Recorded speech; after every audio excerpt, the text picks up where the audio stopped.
email us, or connect with us on social media.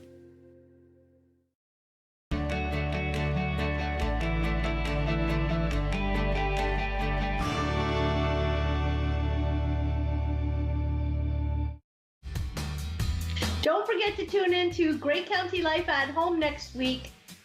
Our guest will be Vicki Thompson from the Grey County Master Gardeners.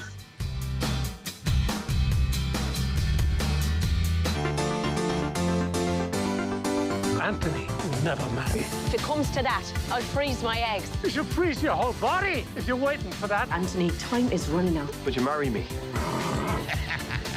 Gary's been snail mapped. We've got to go help them! Seize them! Patrick, what are you doing? Free food!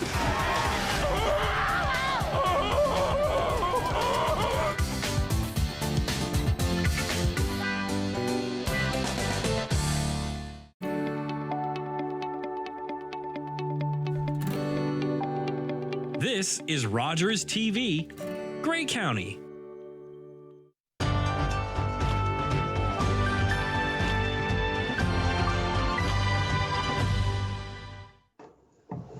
Hello and welcome to the special edition COVID-19 Rogers TV program. I'm Carol Merton, and before I welcome our guests to the program, I want to share a few thoughts. On Thursday, January 14th, 2021, as part of the declaration of the second provincial emergency, a stay-at-home order was issued. This order and other new and existing public health restrictions are aimed at limiting people's mobility and reducing the number of daily contacts with those outside an immediate household. We are all now on the front line. We are all working together to stop this virus from spreading. This virus will seek every opportunity it can to spread by finding loopholes. Let's not give it that chance. If you wonder if what you are planning to do meets the limits that are outlined by the government, check first. Call the experts at the health unit, and when in doubt, check it out before you proceed. This is hard work for all of us. It is hard to be isolated and have our daily routines disrupted. We are all very, very weary. Essential workers in healthcare, long-term care and retirement homes, public health, first responders, paramedics, our local businesses, and so many others need our support now more than ever as we move through this time together. Never underestimate the value and importance of what we are doing by following the public health unit guidelines. The sacrifices that we make each and every day are helping to prevent the spread of COVID-19. We are saving lives.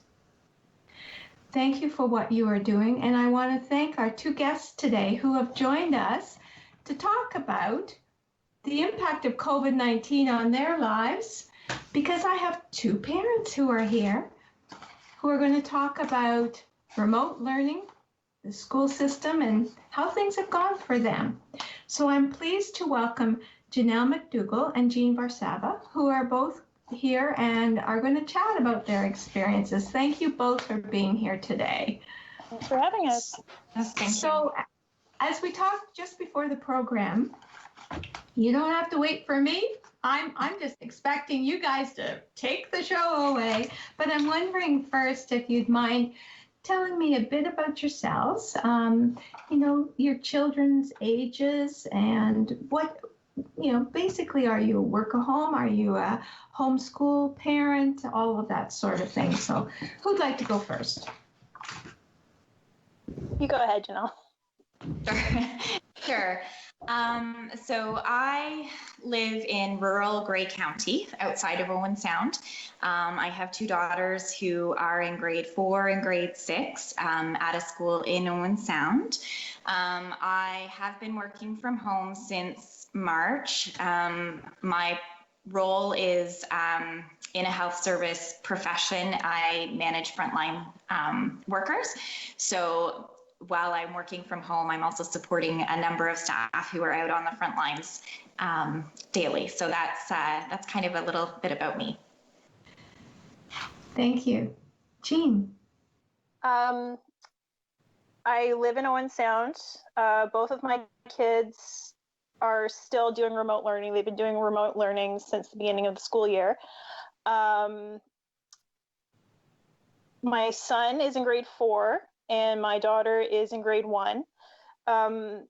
The decision to do remote learning was mostly my doing because I was concerned since my son attended Notre Dame, my daughter was at St. Basil's, and my husband's a teacher at St. Mary's. So I had 3 people at 3 different schools, Wow. 5 days a week, and I just couldn't handle the idea of the 3 of them potentially one of them getting exposed and then becoming an apex and spreading it around.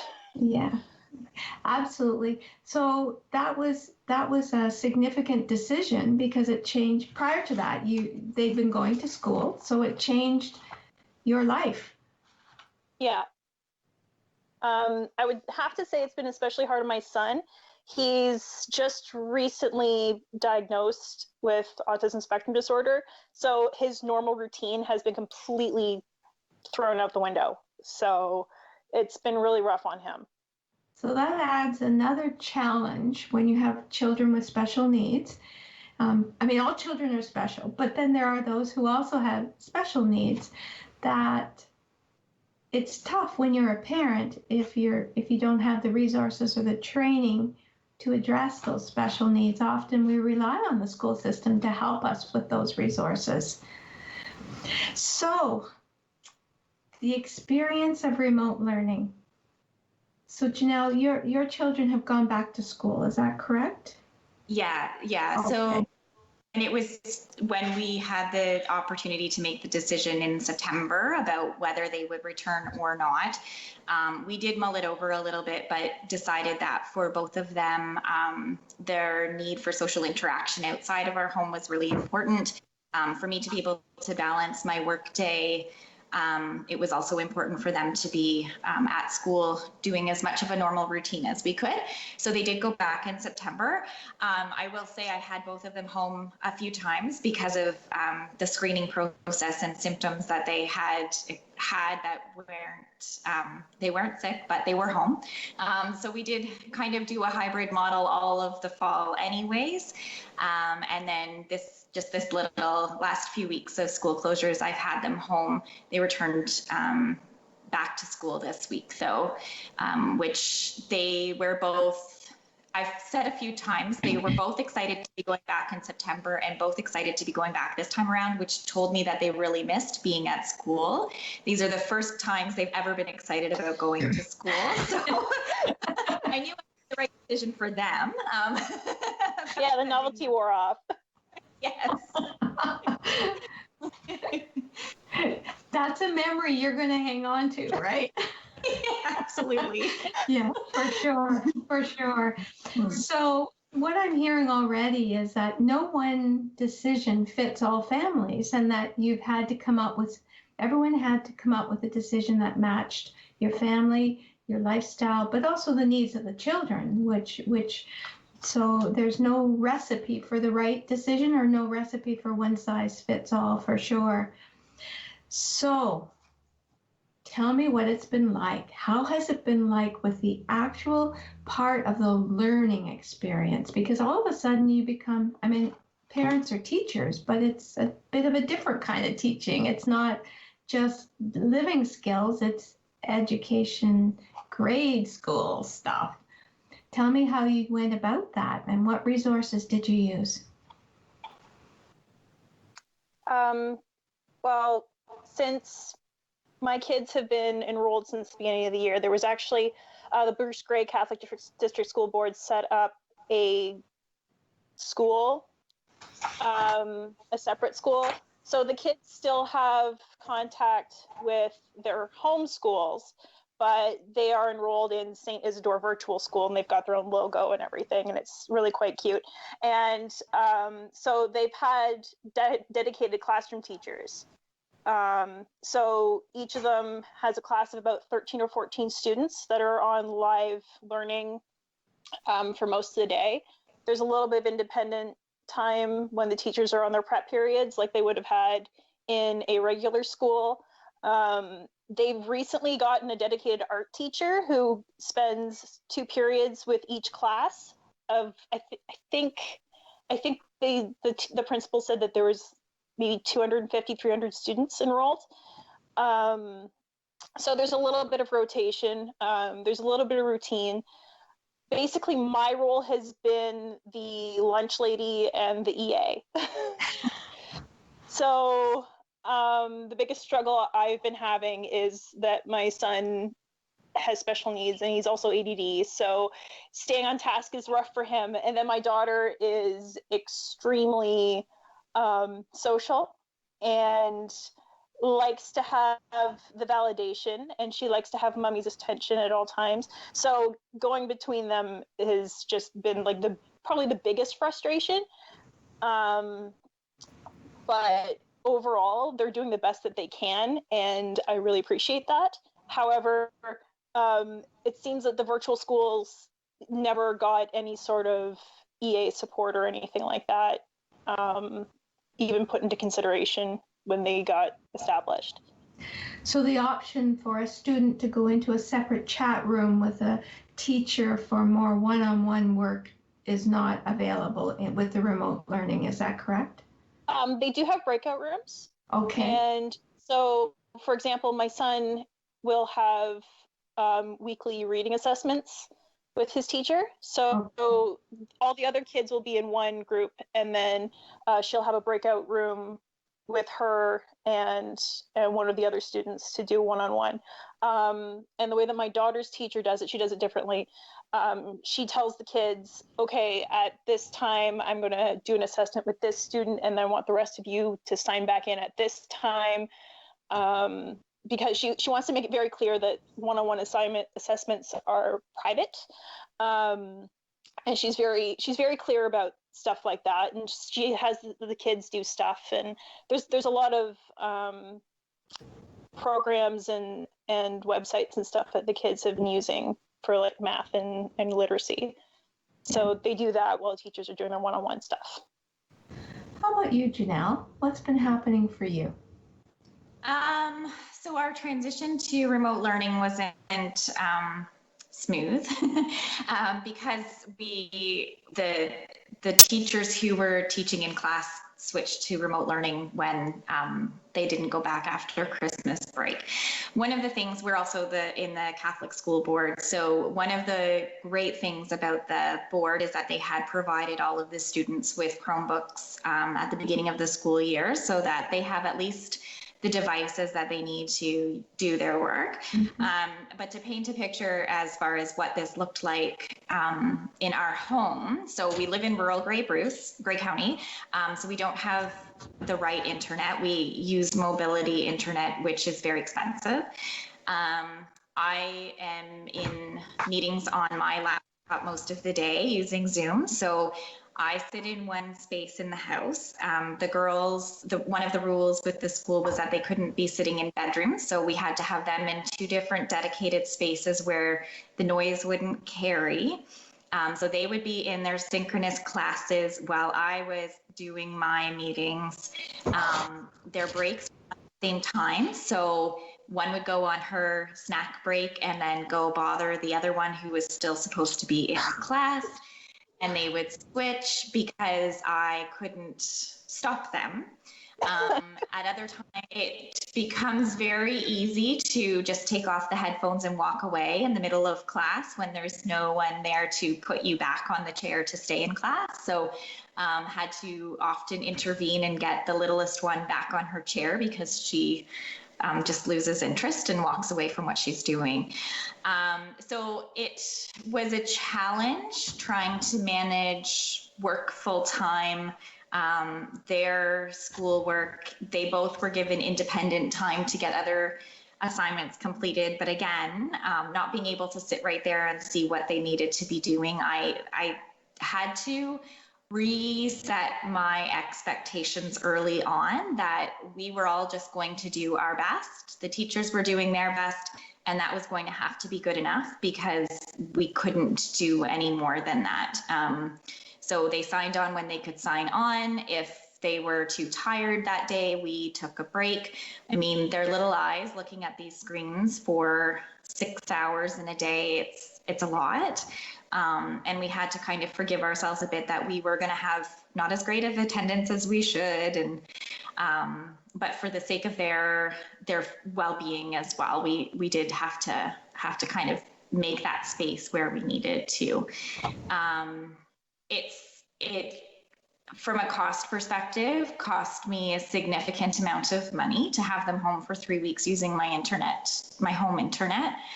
The school board had provided us with internet last spring, and we returned it in September because we were asked to. So when I reached out and asked if we could have something provided again, there was a wait list. So we did end up getting internet on the Wednesday of the last week. So otherwise it was my internet, which also doesn't support both of their Chromebooks being connected at the same time. So that was the other thing I was often hearing while I was in a meeting was, get off of the internet because I can't do my class. And so having to reconnect them quite regularly to get them back into their classes was another challenge. So it was, it wasn't the most ideal arrangement. Had I not had to work, it could have been very manageable, but it certainly is not an independent online learning environment for kids, at least of the ages that mine are.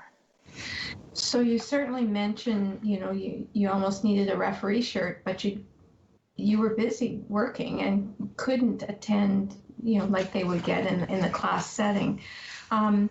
If neither of you had computer experience at all, how much more difficult would this be for a parent? Oh, extremely more difficult. I'm lucky because my husband's actually a computer science teacher, so I get free tech support. So if something breaks, he's usually got a backup. But I hear a lot of the other parents in my daughter's class, especially, because the kids in my son's class are just way too smart for their own good. And I hear a lot of the other parents and grandparents in my daughter's class with like having to say like, Ms. Harvey, can I call you after class to go through such and such? So I can only imagine the nightmare that it would be if I didn't have an idea of how to reset a password or how to block websites or get around firewalls and stuff. Because one of the funny things that happened was my daughter's school, St. Basil's, gave out iPads for the students, but they're using a Google Suite, which doesn't like the iPads. So a lot of the other students were able to do stuff that my daughter couldn't access unless I found a workaround. So we were often going down link rabbit holes trying to get into her programs.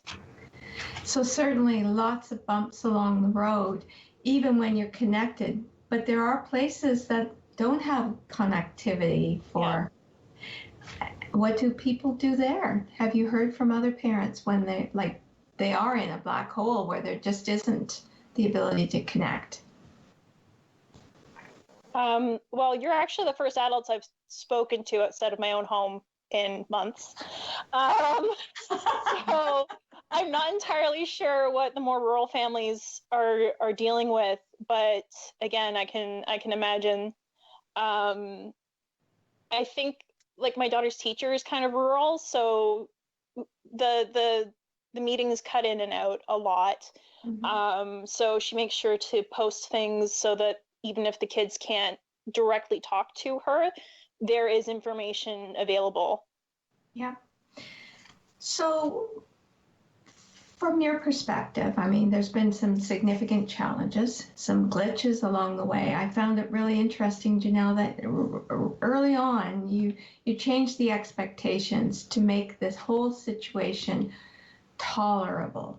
And I think that was really significant because otherwise it would be just so frustrating, and because day after day you'd be faced with similar challenges, I would think. So I would think that was a very healthy thing to do. Yeah. And I think we've all learned through the course of this pandemic that our expectations have to change, both of ourselves, of the people that are around us, of what we expect to see happen. It's really been a lesson in resiliency, and we're teaching our kids that as well by being able to reset expectations, lower the bar a little bit, put some emphasis more on what's important for our mental health as opposed to our intellectual health at the moment, and teaching the kids that it's okay if something's not going well. We can stop and we can reset and we can try again, and that we don't need to put as much pressure on ourselves to really perform the way that we normally would. So I think in setting those expectations differently, they maybe didn't get as much of the schoolwork done in the 3 weeks that they were supposed to, but they learned a lot about how that's still okay, that we can do our best and that will be okay for today. It's challenging getting the buy-in all the time. So sometimes I know that for an educator, the expectation is to have something to be able to mark. And I understand that. And sometimes it's just about really advocating for our kids too, to say, you know what, like today she actually learned how to do measuring because we baked cookies. And no, I can't submit something for that for you to mark, but we made cookies today, and it was an experience that she'll remember. And doing that instead was more valuable to me than fighting with the internet that day. So I think it was just really just, you know what, I'm not super mom. I will never be super mom. I'm just the best that I can be, and I'll help my kids as best I can. And that's, you know, if we have to go back into that situation, it'll be the same thing. Yeah. We just do our best. Mm-hmm. And that is a critical lesson for kids to learn, isn't it? That you do your best and accept that's what you can do at that moment. What do your kids say about the experience? What has there been a positive for them out of this? That's big. That's a pause. The current mantra is, oh, when can I go back to school? Or I really want to go back to real school. I've been hearing that a lot at the dinner table lately. And I was like, I know. Yeah. Mm-hmm. Yeah, and I think mine have, well, like I said, they now enjoy going to school. So the absence was maybe a good thing for them for a little while to learn to appreciate that. I also joke they've also learned about what they won't want to do as adults. I wish that they would go into the same career as me, but after seeing me working, they maybe won't. They may question when they want to have children of their own after experiencing this for a little while. Boy, the learning just keeps on going. Yeah, they've learned a lot of life lessons while being home with me as well. I mean, we've definitely gotten closer, the three of us, because we've spent so much time together, and we've learned to appreciate our downtime quite a bit, which has been really nice as a family unit to realize as well that life can slow down and really give you that opportunity to spend the time together when you have it. So I think that's been a real positive for them. So how will the teachers measure the success of this program, and how will kids know that they've passed? Well, my kids have been getting our assessments and reports, and they're given assignments, and they're marked on those assignments. It's a little more, it's a little different for my son's class because a lot of the stuff is being done on websites with timed tracking and like you reach this level, you reach this goal. Whereas my daughter gets more like worksheets and things to do. So there has been report cards. We've had parent-teacher interviews with both teachers.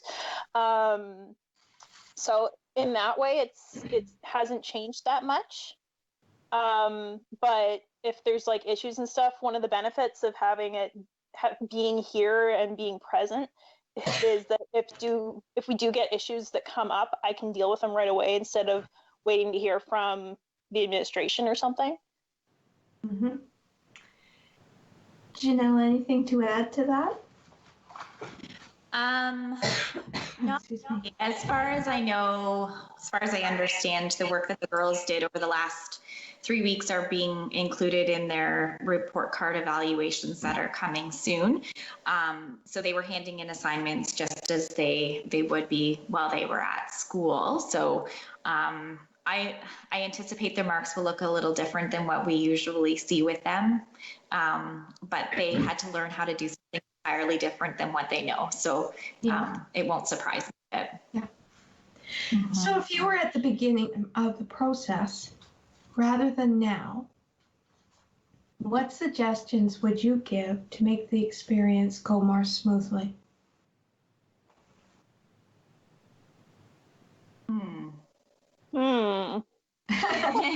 Okay. I probably would have been more upfront about asking about supports for special needs students, and asking if there would be a resource contact, because that was one of the other things that we struggled with my son's my son's education, especially, was the virtual school doesn't seem to have a resource availability. So I actually had to get in touch with his other school to ask about stuff like for his IEP. That was a big one, the IEP, because it's exactly the same as it was last year. And when I asked about that, they said that they didn't want to make any changes to it because then those changes would reflect into the next year when he'd be back into school, hopefully. So that was IEP. It's individual education plan. Is that what you're referring to? Individualized education plan. Yeah. So stuff like alternative ways of communicating with his teachers, or having sort of like a social liaison, or the ability to work offline for a while in case he was getting overwhelmed with the social interaction with his other students. Yeah. So that was the big one. It's like maybe lower your expectations with the IEP.